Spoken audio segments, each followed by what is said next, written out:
Welcome to this presentation. This is the third and final presentation in the series that's going through the history of the Jews, the Temple, and Jerusalem in general. The previous presentation talked about the time period between the Old and New Testaments, and it included the time of the Maccabean Revolt. Now here we're going to be looking at what's the events in the 1st and 2nd centuries AD, and the revolt of the Jews against Roman rule and the destruction of the temple in Jerusalem.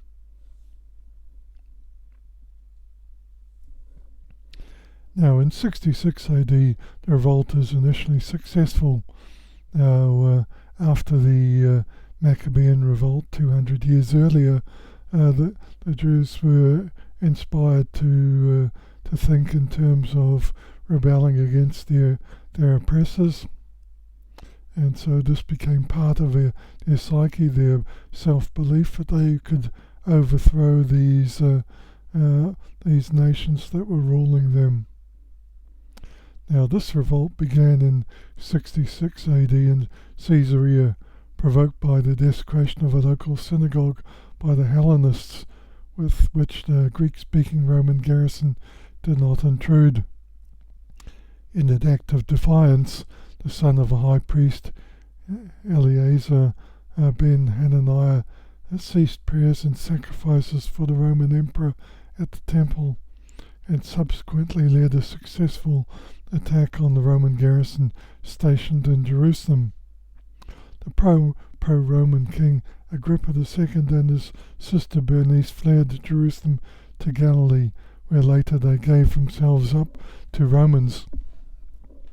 Many of these events are actually described in the histories, including what was written by the Jewish historian Josephus.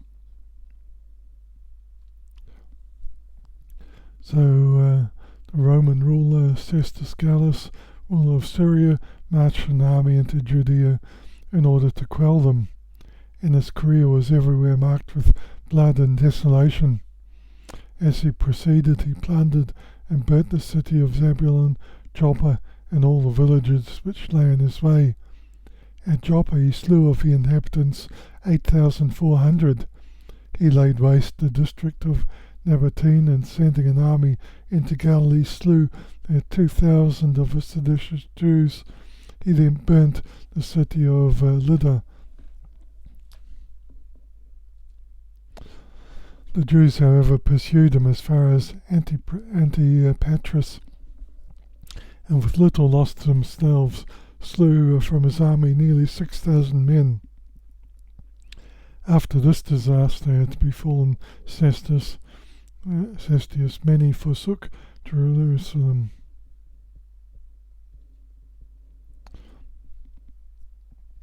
Now, many years earlier, 40 years earlier, Jesus had warned people of these things, and this is described, for example, in Luke chapter 21 and verses 20 to 21. And when you shall see Jerusalem compassed with enemies, then know that the desolation thereof is nigh. Let them which are in Judea flee to the mountains, and let them which are in the midst of it depart out, and let not them that are in the countries enter thereinto. So there was this warning: when you see these huge armies around, get out of here, hurry, flee, vanish. And so the Christians who remembered these scriptures did just that, but many of the others who had never heard of these things tried to take shelter in Jerusalem itself, because that was a fortified city and supposedly safe. Now, General Vespasian, who was later to become an emperor, was appointed to prosecute the war against the Jews, and assisted by his son Titus, he soon collected at Ptolemais an army of 60,000 men. From hence, in the spring of 67 AD, he marched into Judea, everywhere spreading the most cruel havoc and devastation. The Roman soldiers, on various occasions, sparing neither infants nor the aged. For 15 months, Vespasian proceeded in this sanguinary, that means bloody, career, during which period he reduced all the strong towns of Galilee and the chief of those in Judea, destroying at least 150,000 of the inhabitants. Again, these things were all warned and foretold in the Gospels. In Matthew 22, this is a parable that Jesus spoke, warning of the events that were about to take place. And Jesus answered and spoke to them again by parables and said, and he sent out his servants to call those who invited to the wedding, and they would not come. So all these people were invited to a wedding feast, and they all made excuses and didn't come. And later it says, and the rest took his servants and treated them spitefully and killed them. And this was fulfilled, of course, when they took the servants of Christ as the early Christians and treated them spitefully, killed them, and imprisoned them. But when the king heard, he was angry, and he sent out his armies and destroyed those murderers and burnt up their city. So this is a rather scary thing to say, that the king, Jesus Christ himself, is going to result in armies being sent to destroy those people who are classified as murderers for what they did to the early Christian church and burn up their city. And all these things came to pass exactly as foretold. And Titus Flavius, Vespasian's son, led the final siege and assault of Jerusalem, and the conditions there were horrific. During the infighting inside the city walls, a stockpiled supply of dry food was intentionally burned to induce the defenders to fight against the siege instead of negotiating peace. And as a result, many city dwellers and soldiers died of starvation during the siege. Zealots under Eleazar ben Simon held the temple. Zachari, led by Simon ben Giora, held the upper city. So there is these separate factions within the city fighting each other as well as fighting off the Romans. Titus, as was the custom of the Roman generals, they had quite a considerable experience in besieging cities, and Titus surrounded the city by a circumvallation, a trench of 39 furlongs in circuit and strengthened with 13 towers. And so there was this trench surrounding the city to prevent people from escaping. And this also is foretold in Luke 19 verses 41 to 41 to 44. When that's Jesus, was come near, he beheld the city and wept over it, saying, if thou had known, even thou at least in this day, thy day, the things which belong unto thy peace, but now they are hid from thine eyes. For the day shall come upon thee that thine enemy shall cast a trench about thee, and compass thee round, and keep thee in on every side, and shall lay thee even with the ground, and thy children within thee, and they shall not leave in thee one stone upon another, because thou knewest not the time of thy visitation. They didn't realize who Jesus was. They didn't recognize him, and they rejected the things that Jesus said unto them. And as a result, their enemies would come, build a trench, surround them, keep them in, and lay them waste. Even lay thee even with the ground, and thy children within thee. A very scary thing to contemplate. And this isn't the only occasion when Jesus spoke of these things. In Luke 23:28, when Jesus was being taken away to be crucified, and rather strangely, Jesus said, but Jesus turning unto them said, Daughters of Jerusalem, weep not for me, but weep for yourselves and for your children. Quite a remarkable thing to say from someone who's being carted away to be crucified after being beaten and scourged and all the rest. But he's saying, weep for yourselves and your children, the generation that is to come. And descriptions of a siege of Jerusalem just get worse and worse. As no supplies whatever could now enter the walls, the famine rapidly extended itself and, increasing in horror, devoured whole families. The tops of houses and the recesses of the city were covered with the carcasses of women, children, and aged men. The young men appeared like spectres in the places of public resort and fell down lifeless in the streets. The dead were too numerous to be interred. So many dead they couldn't even bury them all.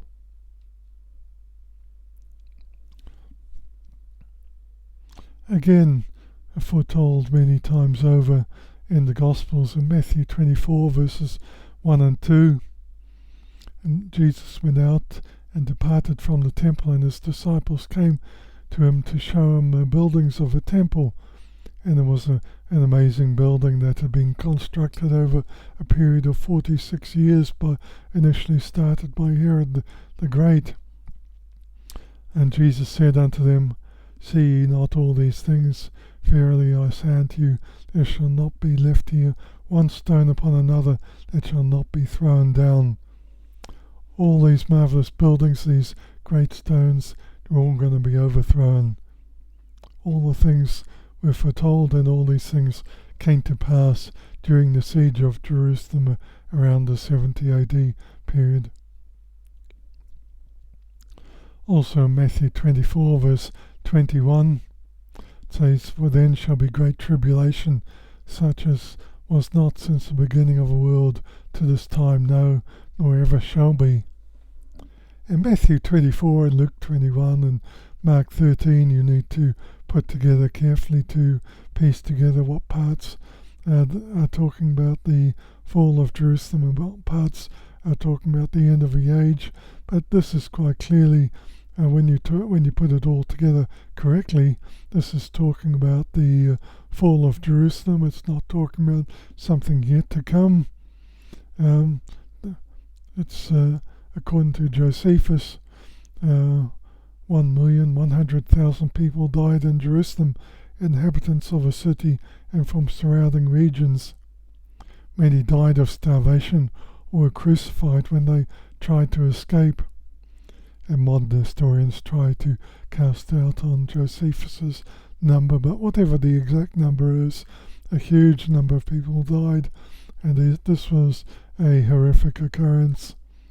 97,000 were taken captive and went into slavery. And no worse calamity has ever come upon Jerusalem since that time.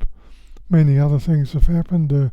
Obviously, there have been many wars and fighting over Jerusalem from the Persians and the Arab armies and the Byzantines and all the rest, the Crusaders, but nothing quite like what happened during the events of 70 AD and the Romans under Titus and Vespasian. The last Jewish stronghold was at Masada, a great stronghold on top of this inaccessible mountaintop. But the Romans, with their typical dedication and their consistent determination, just built a huge ramp leading up to where the stronghold was located. So they didn't have to climb. There was a huge pile of rubble leading to the top, which was an enormous work. And in this picture you see the tourist buses at the bottom, which gives you some idea of the size of this mountain. And the occupants, fanatical as they were, 1,000 of them committed suicide rather than surrender. And obviously, being not very humble people, they celebrated their victory with an arch, and so the Arch of Titus can be seen to this day. And tourists just walk by it, and I sort of think they look by, that's nice, and wander off, not realizing the significance of what it's all about. And the Arch of Titus depicts the removal of the items from the temple, including the candle, the lampstand with 7 lamps on it, the menorah.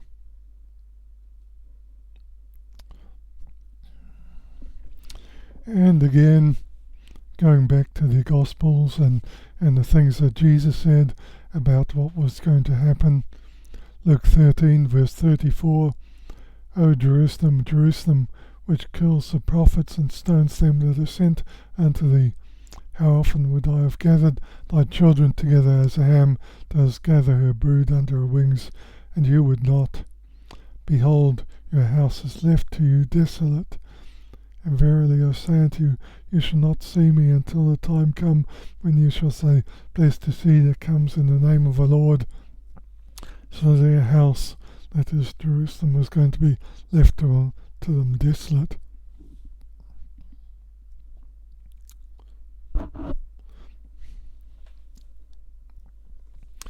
And we can go all the way back into the Old Testament to the book of Leviticus and things that were written there at least 1,500 years before these events.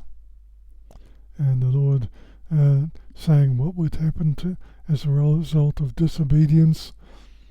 There were promises for obedience and promises for disobedience, and the Lord was very clear about it. In Leviticus 26 verse 31, and I will make your cities waste, and bring your sanctuaries unto desolation, and I will not smell the savour of your sweet odours, and I will bring the land into desolation, and your enemies which dwell therein shall be astonished at it. And I will scatter you among the heathen, and will draw out a sword after you, and your land shall be desolate, and your cities waste. So it's talking about the cities being laid to waste, and the sanctuaries. I guess that's referring particularly to the temple being desolate, no longer smell the fragrance of their offerings and their fragrances, and I'll bring the land into desolation. And more than that, they will be scattered among the heathen. And I'll draw out a sword after you. So not only will they be scattered among the heathen, but they'll be pursued, and the land will be desolate, and the cities laid waste. And this is more than 1,000 years before the events actually came to pass, but all these things happened exactly as foretold and exactly as warned. Now the Jews were nothing if not persistent, and so there was a second Jewish revolt against the Romans, and as a result of this second revolt, this is the cause of the dispersion, the Jews being cast out of the land and being spread abroad among all the nations of the world. The conflict between the Jews and the Romans continued and eventually led to a revolt in 132 AD. In 130, when the Emperor Hadrian visited Judea, he ordered the construction of a new city to replace the town that Titus had razed to the ground, that is Jerusalem. It was to be a Roman city, with a Roman temple, dedicated to the Roman supreme god Jupiter. And 2 years later, Hadrian forbade circumcision, which is one of the things that the Romans always hated about the Jewish religion. Little is known about the initial stages of a revolt. It seems that the spark was put to the tinder in the first months of 132, when the building operations and trained to convert the ruins of Jerusalem into a Roman city caused the tomb of Solomon to collapse. The Jews found a national leader, Simon, the son of a man named Kosiba, who led the revolt. Rabbi Aquiba, the president of a rabbinical academy at Yavne and the official religious leader of the Jews in this age, declared that the successful Jewish commander was the Messiah. And of course we remember that there were going to be many false Christs and false Messiahs and false prophets, and these are things that Jesus warned. The Jewish Christians obviously refused to accept the claim that this man was a Messiah. Now the Roman governor Tinius Rufus responded harshly. That's the normal response of the Romans, so respond harshly. And after receiving reinforcements, he moved out against the Jews, treating their madness without mercy. He destroyed in heaps thousands of men, women and children, and under the law of war enslaved their land. And that's according to the writings of Eusebius in the history of the church. But Simon was so successful that the Emperor Hadrian was obliged to dispatch his best generals to suppress the rebellion, which they did, of course. And Emperor Hadrian, of course, is also well known for building Hadrian's Wall in the north of England to keep out the Scots.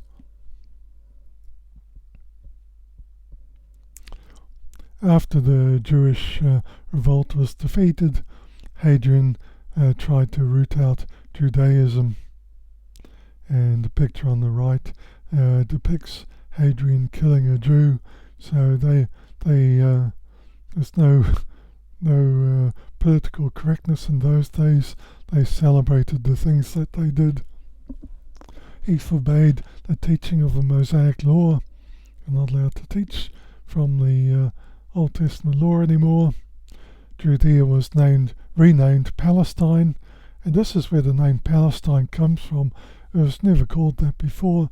Palestine was the Romanized version of the word Philistine, and they knew how much the Jews hated the Philistines, so they named the region Palestine just to spite the Jews. Jerusalem was named Aelia Capitolina, and the Jews were not allowed to enter the city that formerly was called Jerusalem. Many pagan sanctuaries were erected right over places of Jewish worship. The temple to Jupiter was erected on the site of a Jewish temple.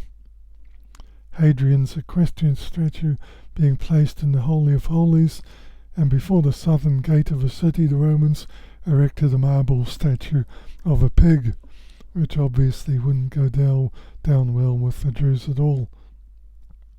But they did many of these things really to spite the Jews, and they completely desecrated the site of a Jewish temple, and it was a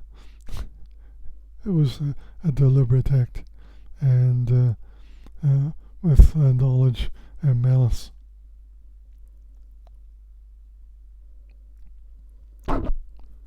In Micah chapter 3 verse 12, therefore shall Zion for your sake be ploughed as a field, and Jerusalem shall become heaps, and the mountain of the house as the high places of a forest. And in 130 AD, Emperor Hadrian ordered Jerusalem to be ploughed in preparation for building the new pagan city on the location. and this particular date was the 9th of Av. That's the Jewish lunar calendar, and this happened to be exactly the same day of the year as the destruction of the first and the second temples, the Temple of Solomon and the temple that Herod the Great had rebuilt.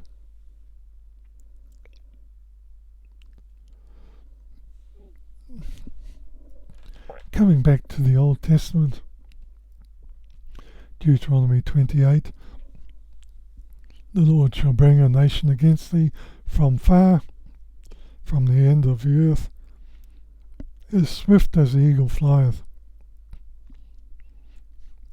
Interestingly, many of the Roman empires or banners included the symbol of the eagle. So maybe people, when they saw the eagle, they might have thought of these verses, as swift as the eagle flies, which was probably the purpose of these saying these things. Also in Deuteronomy 28, the curses of disobedience. The Lord shall cause thee to be smitten before thine enemies, and shall be removed into all the kingdoms of the earth. Removed into all the kingdoms of the earth is an interesting thing to say. In the Greek version of Deuteronomy, the Greek translation, it says, "Thou shalt be a diaspora," Greek for dispersion, in all kingdoms of the earth. And that's where we get the term diaspora, or it comes from the ancient Greek as scattering or sowing of seeds. It's now used to refer to any people or ethnic population forced or induced to leave their traditional ethnic homelands, being dispersed throughout other parts of the world. Originally, the term was used rather specifically to the population of Jews exiled from Judea in 586 by the Babylonians, and by the Romans being dispersing the Jews from Jerusalem in 135 AD.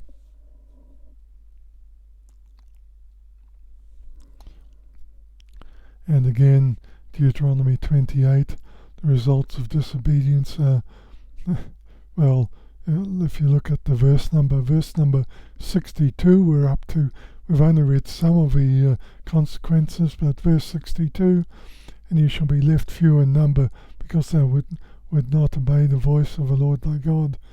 The Lord will destroy you, and to bring you to naught, and you shall be plucked from off the land whither thou goest to possess it. And the Lord shall scatter thee among all people, from the one end of the earth even unto the other. And among these nations shalt thou find no ease, neither shall the sole of thy foot have rest. And thy life shall hang in doubt before thee. Thou shalt fear day and night, and shalt have no assurance of life." So they'll be scattered, but more than that, they won't have any peace wherever they go, wherever they wander. Their life will hang in the balance. Wherever they go, they'll have fear. They'll be in desperate concern about their path, their life. Their life shall hang in the balance, shall hang in doubt before thee. Thou shalt fear day and night. And if you look at the history of the following thousands of years, they were persecuted everywhere they went. They were persecuted by the Byzantine Empire. They were tolerated in the Islamic countries, but they were definitely second-class citizens, and you can read a lot more about that. Some of the Islamic experts argue and debate about the full extent of this, but they were definitely not the same as Muslim citizens in their countries. They were persecuted to the extreme by the Roman Catholic Church. The Spanish Inquisition in particular was there to root out any Jews who had pretended to convert to Catholicism, but were really still Jews, and they were brutal. And that's just one small aspect of it. There was also one pope, I think it was Pope Paul IV, who actually made the Jews in Rome wear a gold star, the yellow Star of David, and confined them to ghettos, something that was mimicked 400 years later by the Nazis, of course.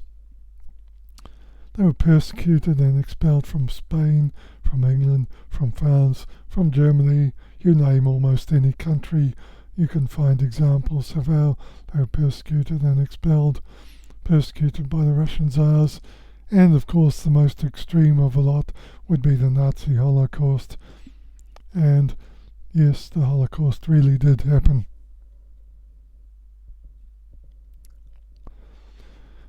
In Luke 21:24, and they shall fall by the edge of a sword and shall be led away captive into all nations.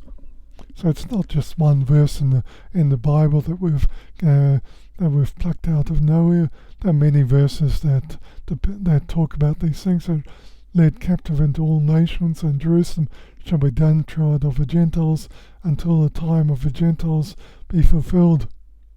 Now the times of the Gentiles, a time we can read a little bit about that in Leviticus, but we don't have time for that. But basically a time, or the times of the Gentiles, defined in Leviticus as 7 times 360 years, 7 times punishment. And so from the initial Babylonian captivity around 604 BC through to the liberation of Jerusalem by Allied troops in the First World War, 1917, exactly 2,520 years. And if you do the calculation, don't forget that there's no year zero.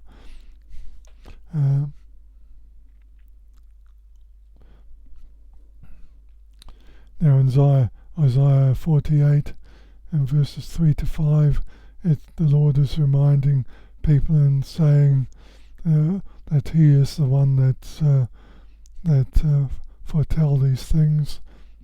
I have declared the former things from the beginning, and they went forth out of my mouth, and I showed them, because I knew thou art obstinate.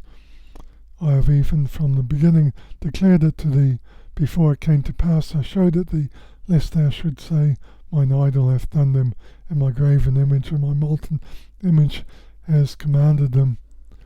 So it's the Lord saying, I've declared it from the beginning. I declared all the things that were going to come to pass, because I knew you were a stubborn and obstinate people, because I knew if I don't declare it, you're going to claim that some other idol or some other image or some other religion or something else is responsible for these things. So the Lord declared the former things to say, look, this is what was going to happen.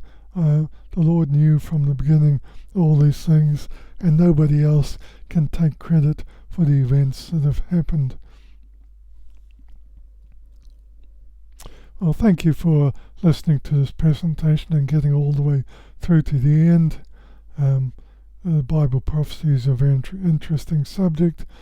Please feel free to read up more on this subject. There's so much in here that just reminds us that the Bible really is the Word of God, inspired, divinely inspired by someone who knew the end from the beginning. Thank you.